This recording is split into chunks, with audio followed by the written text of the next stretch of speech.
Welcome to NS news. నేను సుమా. ముందుగా బులెటిన్లో హెడ్లైన్స్.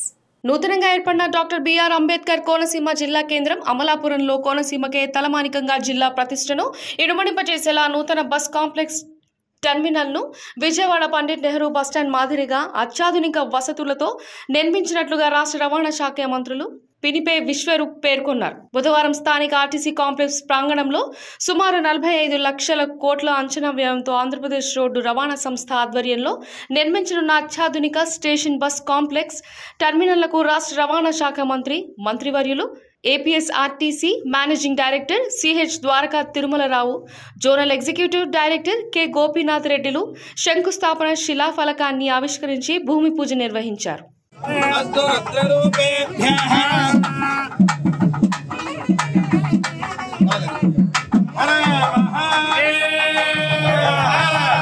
నూతన భవన నిర్మాణ